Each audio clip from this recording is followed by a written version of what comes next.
Chapter 3. The Immediate Cause. The real world bears no resemblance to the world of fairy tales, in which everyone lives happily ever after. We cannot avoid the truth that life is imperfect, incomplete, unsatisfactory, the truth of the existence of suffering. Given this reality, the important things for us to know are whether suffering has a cause, and if so, whether it is possible to remove that cause so that suffering may be removed. If the events that cause our suffering are simply random occurrences over which we can have no control or influence, then we are powerless and might as well give up the attempt to find a way out of suffering. Or if our sufferings are dictated by an omnipotent being, acting in an arbitrary and inscrutable manner, then we ought to find out how to propitiate this being so that he will no longer inflict suffering on us. The Buddha realized that our suffering is not merely a product of chance. There are causes behind it, as there are causes for all phenomena. The law of cause and effect, kamma, is universal and fundamental to existence, nor are the causes beyond our control. The word kamma, or in its more widely known Sanskrit form karma, is popularly understood as meaning fate. Unfortunately, the connotations of this word are exactly opposite to what the Buddha intended by kamma. Fate is something outside our control, the decree of providence, what has been preordained for each one of us. Kamma, however, literally means action. Our own actions are the causes of whatever we experience. All beings own their deeds, inherit their deeds, originate from their deeds, are kin to their deeds. Their deeds are their refuge. As their deeds are base or noble, so will be their lives.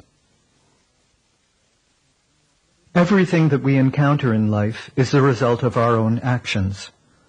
Consequently, we can each become master of our fate by becoming master of our actions. Each of us is responsible for the actions that give rise to our suffering. Each of us has the means to end the suffering in our actions. The Buddha said, "You are your own master. You make your own future."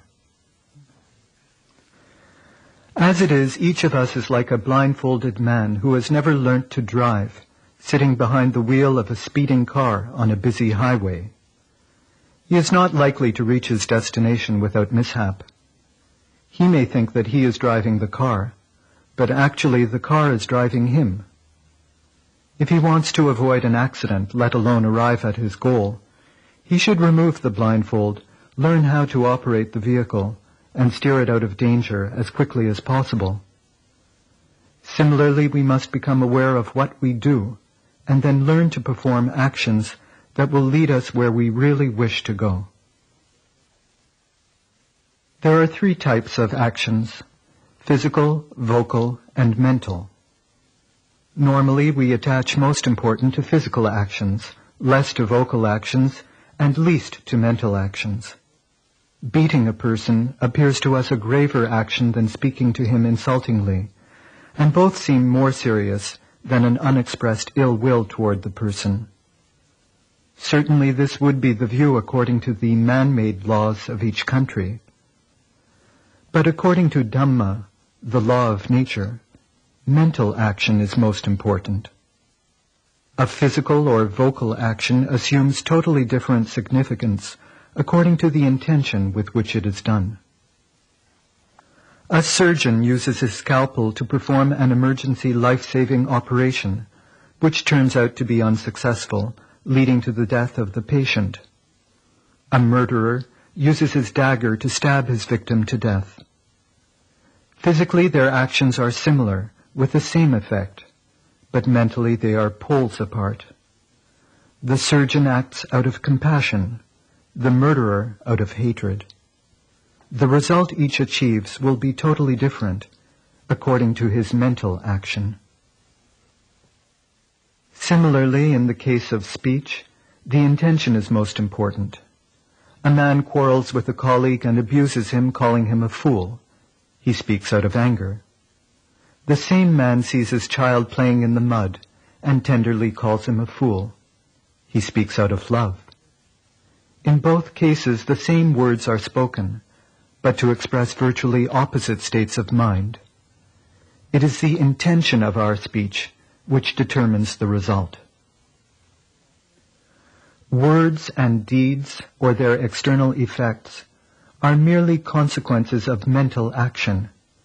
They are properly judged according to the nature of the intention to which they give expression.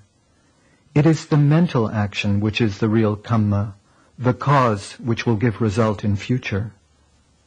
Understanding this truth, the Buddha announced, "Mind precedes all phenomena. Mind matters most. Everything is mind-made. If with an impure mind you speak or act, then suffering follows you, as the cartwheel follows the foot of the draft animal. If with a pure mind you speak or act, then happiness follows you, as a shadow that never departs." But which mental actions determine our fate? If the mind consists of nothing but consciousness, perception, sensation, and reaction, then which of these gives rise to suffering? Each of them is involved to some degree in the process of suffering. However, the first three are primarily passive. Consciousness merely receives the raw data of experience. Perception places the data in a category. Sensation signals the occurring of the previous steps.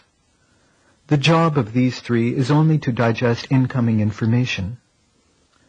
But when the mind starts to react, passivity gives way to attraction or repulsion, liking or disliking. This reaction sets in motion a fresh chain of events. At the beginning of the chain is reaction, sankhara. This is why the Buddha said, "Whatever suffering arises has a reaction as its cause. If all reactions cease to be, then there is no more suffering." The real kamma, the real cause of suffering, is the reaction of the mind. One fleeting reaction of liking or disliking may not be very strong and may not give much result, but it can have a cumulative effect. The reaction is repeated moment after moment, intensifying with each repetition and developing into craving or aversion. This is what in his first sermon the Buddha called tanaha, literally thirst, the mental habit of insatiable longing for what is not, which implies an equal and irremediable dissatisfaction with what is. And the stronger longing and dissatisfaction become, the deeper their influence on our thinking, our speech, and our actions, and the more suffering they will cause.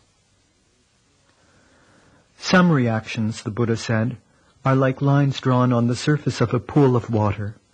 As soon as they are drawn, they are erased. Others are like lines traced on a sandy beach. If drawn in the morning, they are gone by night, wiped away by the tide or the wind. Others are like lines cut deeply into rock with chisel and hammer. They too will be obliterated as the rock erodes, but it will take ages for them to disappear. Throughout each day of our lives, the mind keeps generating reactions, but if at the end of the day we try to remember them, we shall be able to recall only one or two which made a deep impression that day. Again, if at the end of a month we try to remember all our reactions, we shall be able to recall only one or two which made the deepest impression that month. Again, at the end of a year, we shall be able to recall only the one or two reactions that left the deepest impression during that year.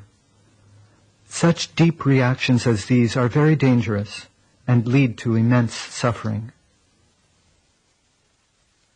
The first step toward emerging from such suffering is to accept the reality of it, not as a philosophical concept or an article of faith, but as a fact of existence which affects each one of us in our lives.